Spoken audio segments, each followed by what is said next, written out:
I have been so looking forward to doing this episode. It's extreme photojournalism with a two-time Pulitzer Prize winner, Essdras Suarez, on Behind the Shot.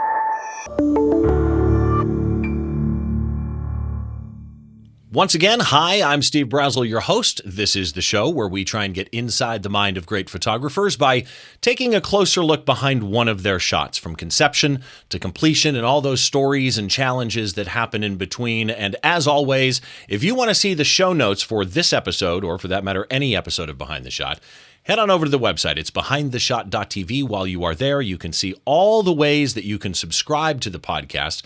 The podcast is available wherever you get your podcasts in either audio or video format, assuming that your podcast app of choice supports video. And of course, also the video is up on YouTube. And if you are watching on YouTube, YouTube tells me that a lot of you that watch do like the show, but are not subscribed. Perhaps you're just, wrapped up in watching it and forget to hit the button. So please, while you are there, head down, hit the subscribe button, click the bell, choose all. That way you will know every time I release something new, whether it be a show like this, a normal Behind the Shot episode, or one of the reviews that I do, or the image critique shows that I do with my buddy and macro genius Don Komarechka. That way you'll just kind of know when everything happens. So with that in mind, I want to bring my guest in really quick here today because this was a suggestion. Periodically, I'll get somebody fill out the contact form at the website, behindtheshot.tv. And they'll send me a suggestion for a guest that I should have on. And I'm going to read you the text that M.L. Adelman sent me. And it says, and I quote, "Please consider interviewing two-time Pulitzer Prize winner Essdras M. Suarez. He retired from photojournalism several years ago and is now going back to teaching others to take their photography to the next level. He's a delightful personality and a very giving photog." So with that, I would like to introduce educator, speaker, freelance photographer, and yes, two-time Pulitzer Prize winner Essdras Suarez. Essdras, how are you, buddy? Hey, Steve. How you doing, man? Thank you for having me. Much appreciated. It's my pleasure, and we have kind of met before because this is our second time recording this show because of an audio issue that we had, and we've spoken on the phone a few times. And I agree with everything that ML said because in speaking with you, you have an air about you when I talk to you that is really refreshing at the level of photography that you are. And he used a phrase that I love, and that is helping people elevate their photography to the next level. It's the reason I do the critique shows that I do. So I'm kind of curious, somebody with your background, and we'll kind of get into the background here as we go through the picture too, for those that don't know of you. But for somebody with your background that has now taken your lifetime of skills, and you're now speaking and doing workshops and mentoring, and you're still a freelance photographer as well, passing those skills on and educating others, it can be so rewarding, but so many people don't take that path. What got Essdras down the path of educating others? It's funny because even though this is the second time we've done this, the answer is exactly the same. When I started shooting, I was a knucklehead. I didn't know head to toe. I was really no good. I just got extremely lucky, and I happened to have worked during my second internship with an extremely group of talented photographers of the Rocky Mountain News. And about 3 months into my internship, which was supposed to have been 6 months, my boss pulled me into her boss's office, and they both sat me down and said, "Look, we brought you here because we think you have a lot of potential, but you haven't shown it so far. So either you get good now, or after 3 months, you're out of here." That put the fear of God in me. And the moment I got out of there, I started asking questions, and I started just peppering these poor photographers with, "Why did you choose that lens? Why was that the aperture? How come you did that? Why did you climb here?" And every single time they would come back and tell me the answer, and everything started making sense little by little, but they were never stingy with their knowledge. And it was karmically, it's just the right thing to do because so many people helped me become who I am today as a photographer. Oh my God, you just said so many things that I want to follow up on. One of which was you asked, it's really the question you asked that interests me here. You said, I'd ask them, why did you choose that lens that you chose? Because especially for what you do, the photojournalism stuff, you don't know what's going to happen. And yet you've got to be ready with a lens. So lens choice plays a role. but also the fact that they weren't stingy. So I had a friend of mine on, Adam L. Macias, on the show once. And always once I get into the shot, I ask people, I go over the technical, right? What was your shutter speed? What was your aperture? And I've had people say to me, I'm not going to tell you that. Because people hear that and they're going to think they can go out and shoot the same picture. And I'm like, if somebody that's just starting out needs a baseline to start with, they'll shoot it and they'll find out it's not going to be the exact same picture, but it gets them to a starting point. And when I asked Adam, and we had this conversation, his comment to me was so good, which is, it's not like I own a copyright on my f-stop, right? Good. Share the knowledge. And you and I have had the conversation on how this relates to something both near and dear to both of our hearts, which is martial arts. And in martial arts, how you elevate in rank, part of that is teaching or senpaiing and giving back to it. Mm-hmm. When you do that, when you are educating others, when you are mentoring others, is there a moment that what path you want to take them down because you can give somebody information overload. How do you decide what somebody needs? Actually, I'm a very hands-on instructor. When I am out with people, I watch what they do and say, let me see what you got. And I'm like, okay, you need to go back and try this, this, and this. Yeah. And I do it over and over and over. So I start leading them in the right path, and eventually they start having little epiphanies. And when we're done, I'm like, from now on, every time you go make a shot, I need you to extrapolate. The fact that you already love photography, the fact that you can identify things that you find interesting to photograph, tells me that you're on your path. However, you're stopping short. You're not going low enough.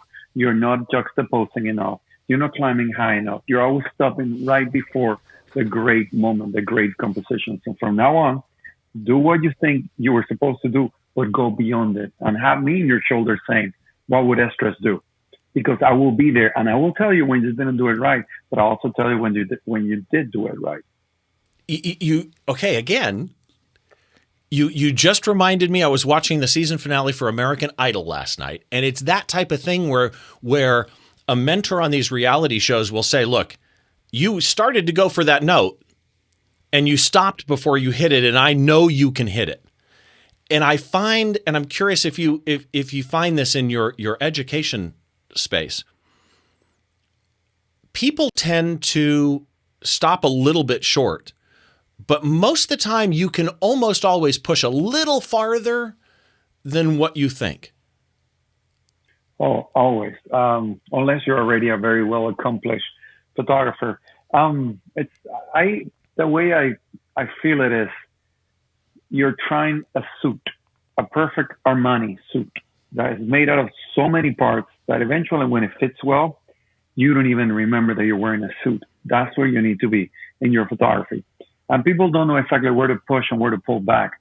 To me, it's very easy just to tell them, keep pushing, keep trying, keep experimenting, keep creating new perspective. Have fun, for God's sake.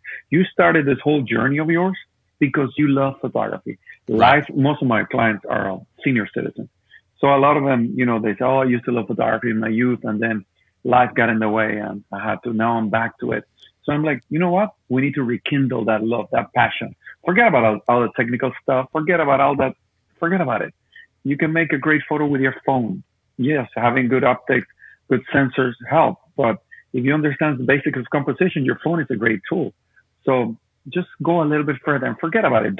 And my biggest pet peeve, when people say, oh, no, I'm shooting for a club contest. I'm like, whoa, no, we're not. You are better than this. Not to diminish club contests, but they have absolute rules. And I have absolutely a big problem with that. There's a famous photo of Dali. He's jumping in midair. There's a cat flying, water's being thrown. I don't remember who took it. It was a Life magazine photographer. Well, that's a Dali image, actually, yeah. Yeah, And he's in it, but that is a Dali image. Yeah, he's in it, and they recreated with him in it of sorts. But the original, that photo, the horizon is askew, which is fine. There's so many great things going on.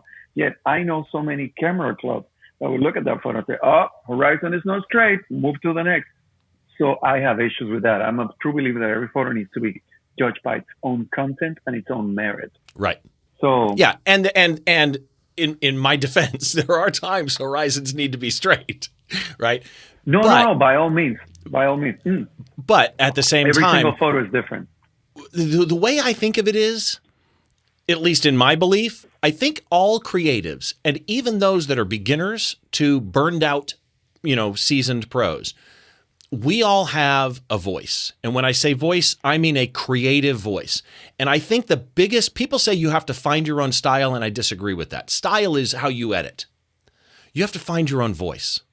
What do you want your images to say to others? And just as importantly, at least I would argue, what do you want your images to say to yourself? Right? I mean, there's an old saying, the camera looks both ways. And so I think in every picture we take, there is a part of us. I think that's important. One of the things I find interesting in your field, photojournalism. Photojournalism isn't landscape, although you may take a landscape. Photojournalism is not portraiture, although you may take a portrait. Photojournalism is, in my opinion, and correct me anywhere I'm wrong here, photojournalism is partially defined by its limits. The fact that you can't become involved in, you can't say, it's too dark here, let me add some candles, right? Let me add some light. Can somebody hold a phone light up for me? You can't say, can you turn your face a certain way? You have limits in what you can do in post-processing. So from somebody who's done it at the level that you have, what is your opinion right now? Because obviously photojournalism has taken a hit where newspapers have said, we're letting staff go, or we're giving our standard writers iPhones to take the pictures with. What is your thought right now on the state of journalistic integrity for photojournalism? I think it needs to be taught. I meet a lot of young people that don't even have the slightest idea that they're not supposed to get involved, nor are they supposed to orchestrate, nor are they supposed to change reality. They get a lot of bloggers out there that they think because they have read a lot of news aggregate sites and they might have a nose for finding a story, they think that they can do whatever they want. It's like, no, the ethics of journalism are ethics of journalism. They apply the same to the written word than to the visual. One of my many titles is that I am an expert speaker for the State Department for Latin America in photojournalism. And this means that I go to places where they mostly do, dripping blood photography of sorts, like in the newspapers where you pick it up and it's a bloody rag. And I try to teach them that, you don't have to tell the story this way. There are certain ways where subtlety gets you a lot more. When you give somebody the whole horrible scene, there's nothing left to the imagination but simply horror and shock. When you give a hint of what happened and you show maybe just the foot without the shoe and then maybe a couple of splatters of blood, and out of focus in the background, you might see something that looks like police car sirens. There's a lot left for the imagination. And I truly believe that. But some people just don't know that kind of stuff. They need to be taught. I truly believe that needs to be passed on. You can't just come in and do whatever the heck you want. What you just described, immediately what jumps to my mind, oddly, is Alfred Hitchcock, but we'll go, that's a different story. But what kind of jumps to my mind is cinematography. What you just described is a cinematic storytelling through stills. I am a big believer of putting as much information as I can within the one frame because I'm all about moving. I am when I'm shooting. If I stand still, it's only to assess for a bit and then I start moving, and I'll keep going and going and going.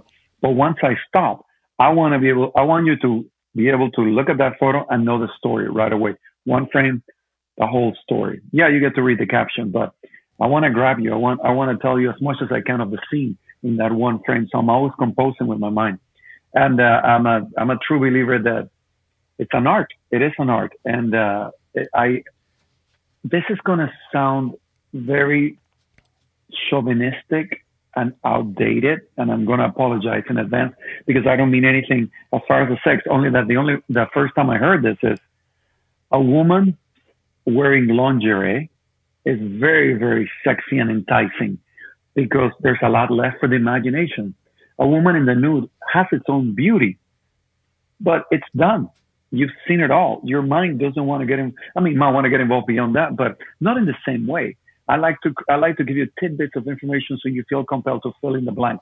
When you feel compelled to fill in the blank, you're engaging with my work. When you're engaging with my work, you're spending time with it. When you spend time with it, I've done my duty as a photojournalist, which is I just want you to spend time looking at my photos because I have a story to tell you. So right. And you said something. I follow you on Instagram. And by the way, if you're watching the video for this, the links for Essdras's website, Instagram, Twitter, Facebook, etc., are all popping up. But if you want to, go click them somewhere. If you're not watching the video and listen to the audio, go to behindtheshot.tv, find this episode. All the links are in the blog post that I wrote, as well as a bunch of other stuff that I wrote about Essdras. But on Instagram, on a picture recently, you made a comment that was near and dear to my heart. And the comment is, a good, decisive moment will always trump imperfections found in composition. And I would even extend that to say imperfections found in almost any way in an image. One of my wife's favorite images of mine is of the lead singer of the band Korn, Jonathan Davis. And he's on stage, arms out. Clearly, this lead singer is taking a moment to soak in the crowd and enjoy the moment, and Steve misfocus. And it's subtle. It's not like he's a blur, but he's definitely soft. And yet, even with that, there's this moment that happens there that my wife still, it's one of her favorite shots of mine, and arguably mine too, although as the photographer, it bothers me. When you take that into photojournalism, what is the key to a good photojournalistic image? What makes a good photojournalism image? That's a broad question, I know. God is in the details. No, it's fine. It's fine. I believe God is in the details. And usually details are the kind of stuff that are going to take your photo from a so-so photo to a good photo to a great photo to an extraordinary transcendental photo. And it's all about those tiny, tiny details. And I always like to give the example of Carol Gucci, who used to work for the Washington Post. Carol Gucci no longer competes in the Pulitzers because she has so many of her own. Carol is a master of the art of photography. And if you look at her images and you analyze them, it's all about the tiny details, the things that she has in her photos that nobody else does. I think I already told you the story that I was at the Miami Herald. I used to visit when I used to live in South Florida. And I saw a photo on a wall that I thought was Carol Gucci. It was the Pulitzer Prize winning photo of her in Haiti, an American soldier, African-American soldier, holding a gun, white stance. She's shooting low, so sky is behind. His eyes are wide open. There's a crowd around him, and there's a Haitian man cowering at his feet. He's obviously protecting the man from the crowd. And that's the photo that I thought I saw. And I said, wow, how come Carol's photo is here? I said, no, that's from another photographer. Oh. So that one didn't win the Pulitzer. Hers won the Pulitzer. I'm like, why is that? Hers has a dog coming out of the frame. And it is true. When you look at all the spokes of information, like the perfect design, she has that one more element that is just perfectly aligned with the hands, and that's it. So God is in the details. It's about capturing that decisive moment. I'm going a little bit beyond it. Good friend of mine, great photographer, who's influenced my photography at the beginning of my career, and it's Dominic Chavez, whom I told you about. He always tells me, compadre, it's all about the little people. And he's talking about composition. He's talking about, you have a photo, there's stuff going on in the foreground, there's stuff in the second plane, and maybe in the back end, way back there, there's tiny people doing something. And they always add something to the scene if you composed it right. So at the end of the day, get a decisive moment. But if you can add more stuff on that, then you're really golden. You just said two things, though, that intrigue me. And that is, one, the spokes of the image that you were talking about. But that dog that was in the frame is partially luck. Right? I mean, has there ever been a time when you go click, click, click, and you look and go, oh man, the one thing in my head that needed to be in that image cleared the scene before I clicked? We miss a lot of shots out in the field. There's no doubt about it. But I always tell this when I'm giving talks and people laugh. Serendipity is my lover. Serendipity with me. I am so used to amazing things happening when I am looking through my frame, things that I wasn't expected, that now I expect them. Like if I have an amazing setup and stuff, I just kind of wait and it's coming. Something great is going to happen. And it does. It's just over and over. I know. I know. No, the reason I'm like this is because you're saying things. My God, I love this.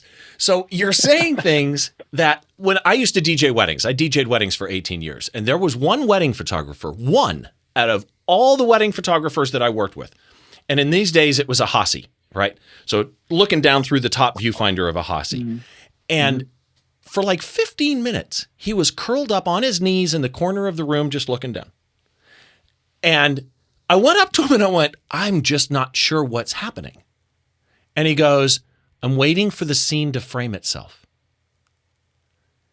That's what you just described, right?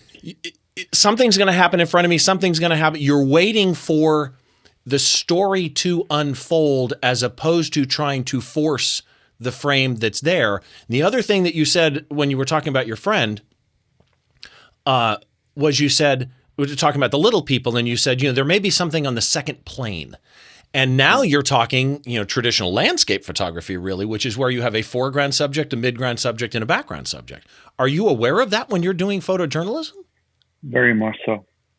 Because I really want to create, I want to bring you in with the first layer, wow, in your face.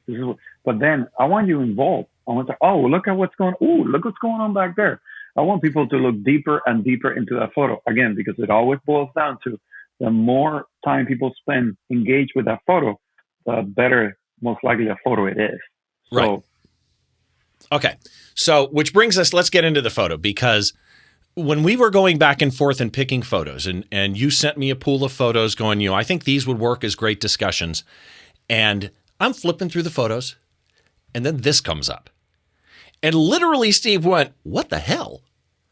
Right? This is one of those moments that, not even as a photographer, although I'll be honest, it's colored by the fact that I'm a photographer when I see this. I mean, we all bring our life experience with us to anything that we're viewing. So when I look at this, I can't not look at it from a photography point of view. But from a human point of view, when this image popped up in front of me, it has such impact.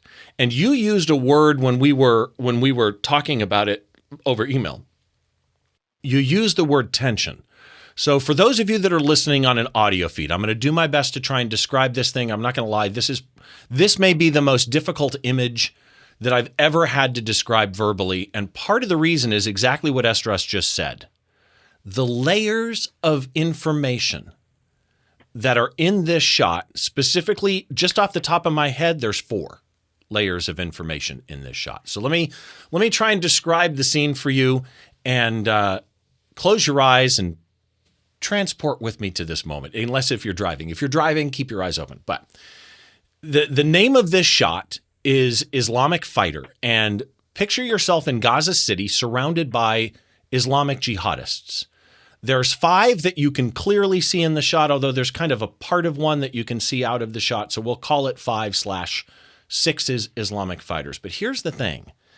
Some of them have their face masks pulled down, covering their face. One does not. I actually find that interesting that one of them, the face is exposed. 2 of these Islamic fighters are looking straight down the barrel of Essdras's lens. I mean, in I don't want to say in an intimidating way. Actually, I'm going to ask, the fact that those 2 were looking at you, were you aware of that, and was that intimidating? Yes, it was intimidating. And yes, I was aware, but I would sort of have it's a silly thing, but I expect the best out of people. And I figure logically, if they think I'm a fool, nobody really wants to abuse the fool. So I got as close as I could to make the photo. And when I felt the tension rise higher, I just raised my hand, smiled, gave them the goofiest, biggest smile that I have, and I backed off. And the other guys just kept glaring at me. So. See, and there's that word tension. So you've got, this is almost like in a cafe, it looks like, or some kind of a patio. There's a round table with a checkered tablecloth on it. And everybody around the table is dressed in full military gear, and everybody has a rifle. It looks like a Kalashnikov or some type of automatic weapon. One of those Kalashnikovs is laying on the table. Everybody else has one in their lap. And the guy that's in the very front, he has a Kalashnikov on his lap, but that's not enough. He's also got an RPG, a rocket-propelled grenade, up pointing. So he's in the bottom right corner of the frame. His face is. His hand is right next to his face holding the RPG. And it points out the top left corner of the frame. And the wherewithal in your mind when you captured this to make sure you didn't lose any of the grenade on the end of this. The grenade is entirely in frame. That is one of the areas I think a lot of, I don't want to say beginners, but a lot of less experienced people might have missed and cropped some of that off in camera. But here's where the tension comes in. So the guy in the bottom right corner, I don't know how to paint this picture verbally. I really don't. Guy in the bottom right corner, his face is looking right at Essdras. There's only one of his eyes in the frame, his right eye, left on the frame. And it's looking out of the frame to the right. Like, where's he looking? What's he looking at? Is there something happening behind Essdras that we need to know about right now? Because something good or bad could happen. And that's, by the way, one of the cool things. I don't know if what's going to happen is good or bad, right? He's looking at something. And here's the layers. So you've got the guy in the front with the RPG. Then you have the row of guys behind the table and a red background to the patio, and the left is blue. Layer number 3, there's a young minor child hanging over that red barricade, looking at the Islamic fighters. Putting a child here, I mean, the child was just there. It's not like you put him there. But I mean, from a composition point of view, having a child in here changes everything. And then outside in the bright, bright sunlight, you see a ton more fighters. There's 4 layers in this thing. It's amazing. So did I miss anything? No, you pretty much got everything. 4 layers. The kid is pretty much right on top of the RPG. The one thing, though, I want you to notice the body language of the child. Even though he's out of focus, you can tell he's kind of giddy. Yes. The body language is that of a kid who's watching the show, and he finds it interesting. It's an aspirational thing for those kids in that area. And that's what I had seen earlier, because the kids were actually jumping under the barbed wire training to do it themselves. And I got photos of that too. So the kids look up to this Islamic fighters. So that's what you're seeing there. The kid is not stressed out. The kid is just leaning forward and enjoying the fact that he gets to watch all these fighters up close and personal. So this was shot according to EXIF data, and you and I have talked about this. You're normally a Nikon shooter. Yep. For some reason, you were shooting Canon here. The paper made me do it. The Boston Globe, they bought a bunch of Canon gear, and they told us we had to use it because the big lenses came from. That's what they had in the pool. So you have to go with them. Interesting. Okay, so Canon 1D Mark II, manual mode, spot metering. By the way, what lens was this? 16 to 35 2.8. Okay, one of my favorite lenses. I have the Mark III version of that lens, and it is tack freaking sharp. So 16, and which makes sense also because this is 16 millimeter, a 50th of a second, 640 ISO, f6.3, and I've got so many questions for you on your exposure choices here. First of all, though, I want to go with the 16 millimeter because in my head, I shoot 16 millimeter to get an entire stage of a concert in. If I'm 16 millimeter and I get a guy's face that close, I'm in his lap. How close are you to him? I am over his shoulder, right above him. He could hear me breathing. I am right on him. So then what is that relationship like? I mean, again, in case you didn't notice, he's got both a rifle and an RPG, and you're looking over his shoulder. I'm questioning your sanity is basically what I'm doing. No. I remember the writer and I were standing next to each other, and I saw it. We were looking at the fighters, and I told him, hold on a second, I got to get this photo. And he's like, dude, because he speaks this way. He's like, dude, are you sure? I'm like, no, hold on. I got a plan. And my plan was to get as close as I possible. The thing is, when I see a scene, I start shooting right away because you never know when a scene is going to fall apart. So I kept inching closer and composing, until I'm right above him. As long as this guy's not paying attention to me directly, I can live with the other two guys in mass glaring at me, because the guy that I need to be more careful with is the guy who's closest to me, because it is his space that I'm completely invading. So I know for a fact the moment he focuses on me, the gig is up. I know that that's it. He's going to look at me. He might get up, scream at me. Worst case scenario, pick up his Kalashnikov and point it at me. But he just, so there's not like 3 frames of this, because somebody called him or something called him. He looked over his shoulder and he bypassed me. And I got 3 frames of that. On the next one, he's already looking and he's looking back at me. His whole body language changes. He actually, he's no longer leaning back. He just kind of stood more erect and he's looking at me. Now he's kind of leaning back because now I am on top of him. And that point is now when I lower my cameras, I just raise my hands and I just give him the silly smile and I just walk away. And I'm like, so I just bring my hands to chest and I apologize. But as it's happening, you may not even, now that I think about it, you may not even be thinking in these terms, but from the outside looking in, I'm wondering, is it tense? Is it easygoing? Is it tense? Is it comfortable? Is it not comfortable? Are you aware of being on edge? No, well, this guy. Or are you completely just in the lens? No. I am hyper alert and aware of my surroundings. In martial arts, you know how it is. My old sensei, the creator of the first style that he taught me the 5 A's of self-defense: alert, aware, avoid, anticipate, and action. And that happens to be pretty much something that I use when I'm shooting. I'm extremely alert. I'm extremely aware. I don't avoid because I'm actually looking forward to it, but I try to anticipate and then I'll make the photo or I'll move. Like I said, my shooting mantra is keep shooting, keep moving, keep adjusting, keep shooting, keep moving, keep adjusting. And I use that all the time. So I kind of knew that this needed to be done fast. I had been messing with the camera. Usually I'm an aperture priority mode shooter, but the camera was being stupid. I'm usually a matrix metering guy, and the camera was just giving me silhouettes. I'm like, oh, what the hell? So I always tell people, cameras are so smart, they're stupid. You always need to remember, it's just a tool, and you control it. When that happens, I just switch to manual mode and do what I got to do. But yeah, that was a risk that I was running, but it was worth it.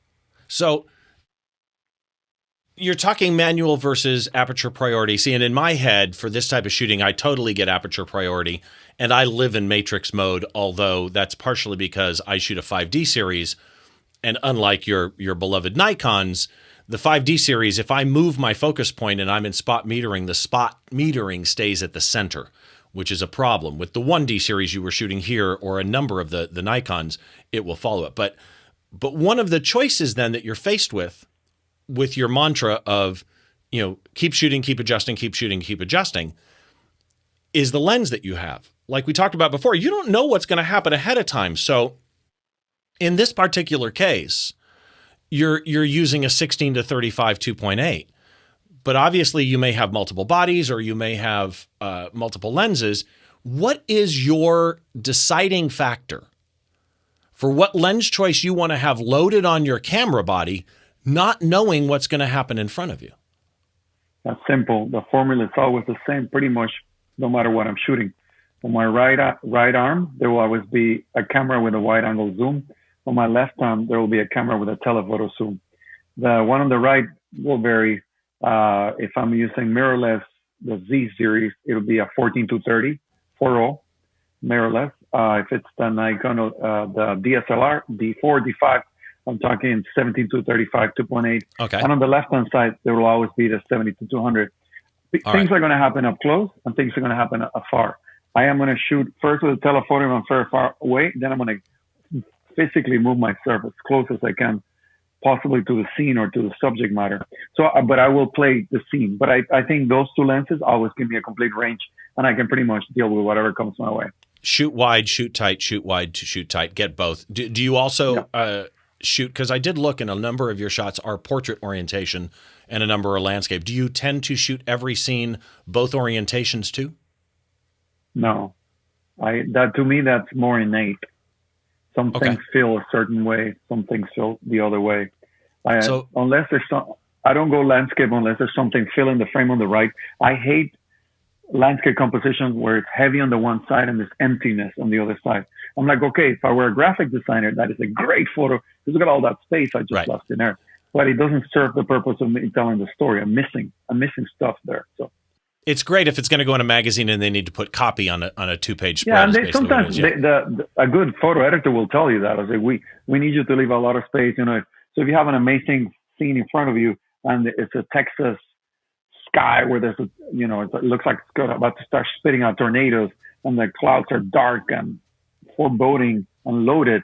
Yeah, you certainly want to leave all that space. Yeah, put your text there, but I'm telling the story of the moment. So that kind of makes sense. Okay, so I want to talk about the technical side here for a second because 50th of a second, but you're only at ISO 640 and that camera body goes super high and super clean on ISO. Were you worried that 50th, or do you ever worry that 50th isn't enough? No. I can shoot 1/8 of a second handheld with my 70-200 and I'm okay with it. Wow. Okay. Definitely a better photographer than I am. Okay. So let's touch on the f6.3 because for me in a scene like this, my mind would probably immediately go to around f8. f6.3 in a full frame is it's not narrow. And granted, again, you're at 16 millimeter here. So it's a deeper depth of field than if you were at 6.3 on a 70-200, but it's still pretty shallow. What is your deciding factor when you're choosing these settings? Do you always stay at 6.3, or do you say to yourself, this scene needs it? No, I will. So I start with a middle of the road, 7.1, 8.0. But as I move through the world, I keep moving it. Okay, no, this requires shallower. No, this requires more depth of field. Oh, this is a whole scene stacking up situation. I need 16, 22. So every situation I weigh on its own by its own value. On this one, I knew that lens pretty well, and anything beyond that, it starts giving you what I consider to be a little bit too much information in the background. And I was hyper aware. I hate photographing backlit scenes because the best camera in the world for the visible spectrum of light is a human eye. We have the equivalent of 240 stops in our eyes. The best camera, the best sensors for the visible spectrum of light might be 30, 40. So you have to take your poison, you have to take your medicine, and you need to learn how to use that. So I kind of knew that 6.3 would be about the right.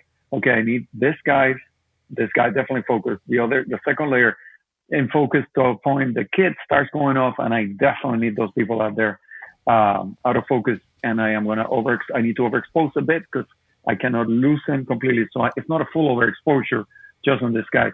It's a balance between exposing for what's in the foreground and exposing to the limitations of the camera what's in the background and being able to catch the midtones. So calculation said, how it is. Once you've been doing this, you become the camera. Right. The human brain is amazing, and it does all these calculations on the go as you move through the world. So those are things that I normally think about when I have time.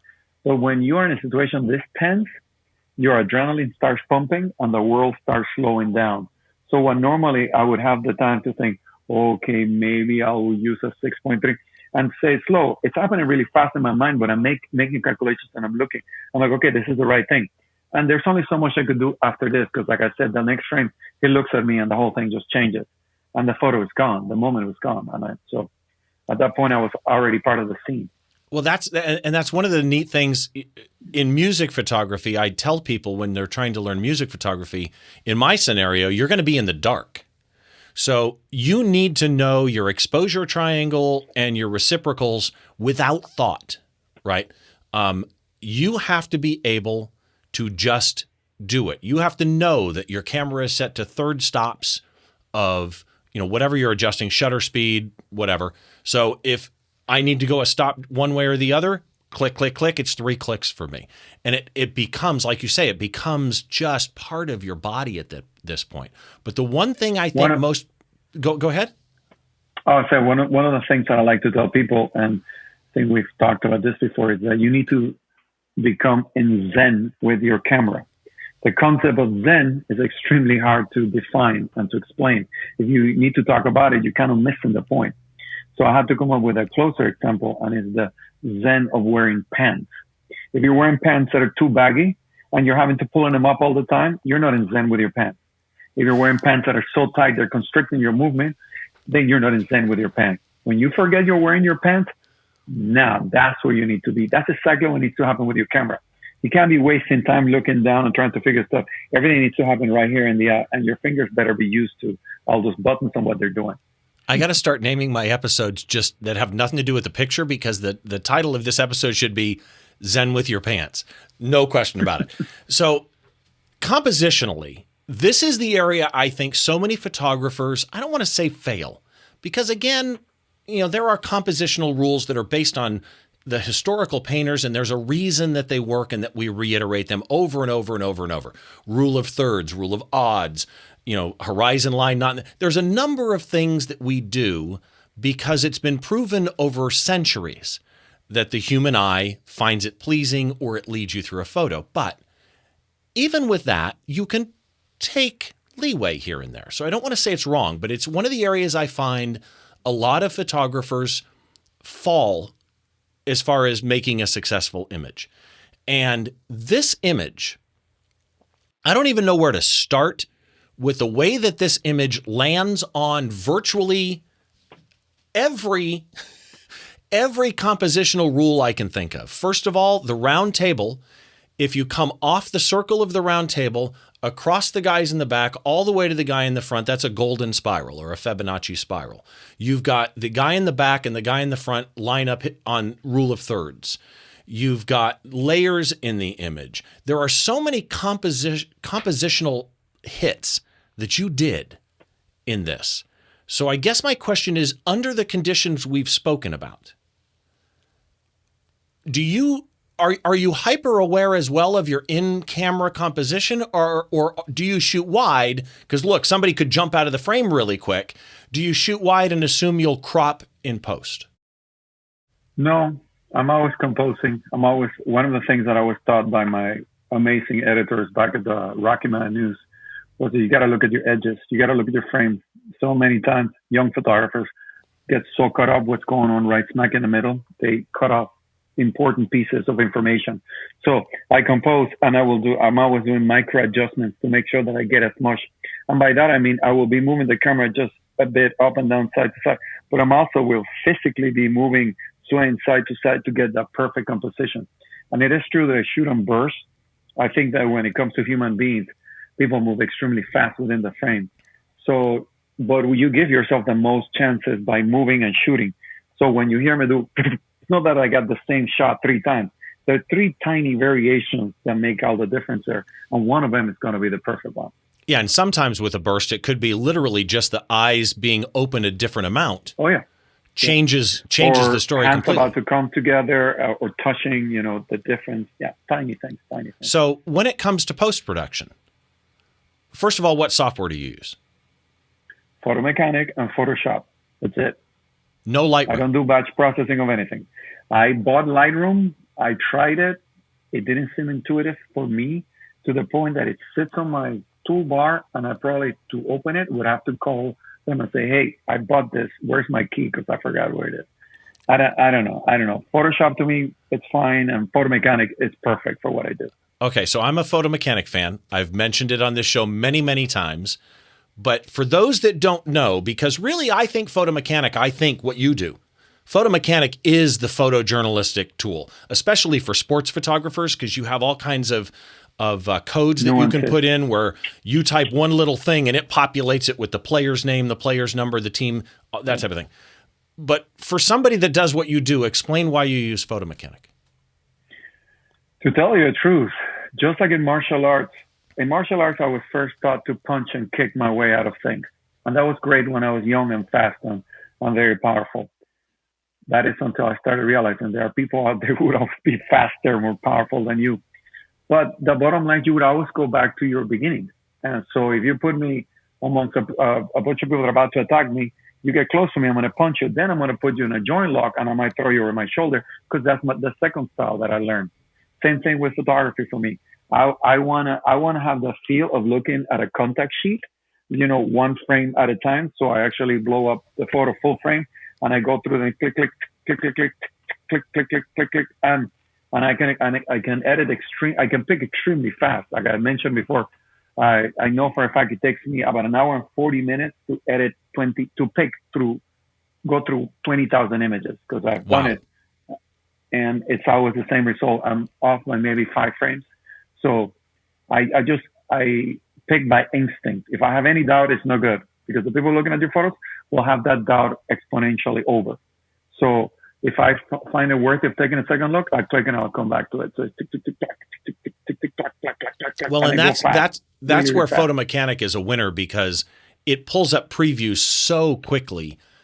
When you get a shot like this into Photoshop, what would you or might you have done to a shot like this? As far as post-processing? Yeah, post-processing, editing. Lighten, darken, clean, bugs in the sensor. That's it. Oh, and That's sharpen everything. because of the Moray filter. That's it. Okay, I don't so do anything else. I don't even know how to do anything else. what are there things that I'm assuming it's known that there are photojournalistic integrity rules, like I can't remove a microphone if it's going into a newspaper or something like that. The truth is every newspaper, every magazine, every journalistic outlet has slightly different rules, but there are media standards for photojournalism. Right. So what can't you do? You can dodge, burn, crop. You can dodge, you can burn, you can lighten the overall thing. You can pump up the contrast. You can sharpen. Like I mentioned, digital cameras nowadays, they come in with a Moray filter, and that Moray filter to me is like dullness. And the moment you apply just smart sharpen, it starts looking like negative. In my mind, I remember looking through that loop and seeing the eyelashes. That's what I'm looking for. So my photos, I'm always looking for the eyelashes. And that's about it. And you can crop, of course. You can crop. Correct white balance, things like that. Yeah, but color to me is not that relevant in my world. It's more about the content. Like I mentioned before, I do presentations sometimes, and the tech people call me and say, "Oh, would you like us to calibrate your monitor to what we're going to be seeing?" I'm like, I don't really care. If the content of my photos is not good enough, who cares about my color? I don't care. It's fine. Yeah. So. I mean, unless you're shooting a commercial job for Coca-Cola and you need a Coca-Cola red, and if it's a slight off, somebody at Coca-Cola is going to go, dude, what are you doing? The specs, and they say, this is it. This is Coca-Cola red. So much cyan, so much magenta, so much. Yeah, exactly. So, okay. Any tip you would give aspiring photojournalists? Watch your backgrounds always and look for the decisive moment. Do not walk away from a situation until you have exhausted the possibilities. So if it's something that repeats itself, work every single angle there is. If it's a one of a kind, hopefully you have been paying enough attention where you're already in the best position with the cleanest background, and serendipity smiled upon you and gave you that perfect moment that you were looking for. So watch your background, look for decisive moments, and continuously be adjusting. Oh, I have one more to add. Yeah, what's that? Give yourself the assignment you want somebody else to give you. If you're a young photographer and you wanna cover X, find the equivalent to X in your own neighborhood. Learn where there's no the pressure of the deadline. I gave myself the assignment of documenting a neighborhood back in Denver when I wanted National Geographic to give me an assignment of photographing a culture or a place. So I made the pilgrimage to the National Geographic, and I met the director of photography at the time. And he said, give yourself the assignment you want us to give you, and let's see what you get. And I did. And I spent 2.5 years photographing this one little neighborhood. That's where I started recognizing decisive moments, composition, light. And I learned at my own leisure. By the time I pulled this body work out, that same guy is like, whoa, you need to do a book on this. So give yourself the assignment you want someone else to give you. That's gold. That right there is gold. Okay, so last question, and I kind of know the answer because, again, this is the second time we've recorded this episode, but who is a photographer or an artist that people may or may not know about, but they should know about? It's my friend that I mentioned before, because I know a lot of famous people, but I also know photographers that are amazing, great, and they just haven't gotten the recognition they deserve. So my friend Dominic Chavez is that guy. I think he should have won every award there was to be won with all the coverage of wars and disasters. And now he specializes in medical issues in Africa mostly. He does a lot of work for the World Bank. So his name is Dominic Chavez. His website is dominicchavez.com. And he is amazing. Okay, and I will put a link to Dominic's website in the show notes so you can find it there. And for that matter, all the links having to do with Essdras, also in the blog post at behindtheshot.tv. Really quick, though, before we go, I just want to, for those on audio, I just want to mention some of the key ones that you might have link-wise. So what's your website? My website is Essdras.com. That's Essdras, Essdras.com, or my full name, EsdrasSuarez.com. My Instagram is Essdras_001. My Twitter is Essdras Suarez. Bottom line, if you know how to spell Essdras, Essdras, I will pop up. Yeah. And again, if you go to the blog post, I've got all the links there as well. Dude, I don't even know how to say thank you, because you honestly, to Mr. Adelman, Mr. or Mrs., I'm assuming ML is a guy. I apologize if I'm wrong. No, it's a woman, actually. MJ okay. Adelman. Well, to MJ, thank you so very much for the suggestion to get Essdras on, because seriously, just absolute gold, man. Absolutely love it. Wonderful to see you again. And thank you very, very much. My honor, my pleasure. Thank you. To everybody, make sure you head to the website. It's behindtheshot.tv. I've got all the links there. I've got a little bit that I wrote about Essdras there. And of course, all the shows are there and all the links, everything you need to know about how to subscribe to Behind the Shot. And again, it's behindtheshot.tv. Wherever you get your podcasts, you can subscribe either in audio or video if your podcast app supports video. And if your podcast app doesn't support video, you can get the video on YouTube. And if you are there, please make sure you head down, subscribe, give me a thumbs up, a like. That helps with the algorithm a whole bunch. I do want to remind you of the workshop that I'm going to be doing. It's coming up in October. And this workshop is something that I consider to be very, very special. It's an opportunity for you to go with one photo workshop to a destination city and explore the people and the history and the music and the food. It's the Wanderers Photo Workshop. Again, it's happening in October. And this time this is the first one that they're doing. It's in New Orleans. It's going to be a blast. There's 4 instructors. Food and beverage photographer Freddie Clark. He's the guy who came up with the concept. He's going to be there doing it. The host of the Hands-On Photography podcast and a good friend of mine, Ant Pruitt. He's going to be there doing more the street and city and travel type photography. We have a New York Times contributor, a food photographer as well. Andrew Scrivani is going to be there doing the food stuff. And I'm doing the music. And if you want information, it's at wanderersphoto.com, and I hope to see you there in October. Other than that, as always, this is the show where we try and get inside the mind of great photographers by taking a closer look behind one of their shots. As always, thank you to my guest this time around, Essdras Suarez. Wonderful to have you on the show. And to everybody else, thanks for watching. We will see you on the next show.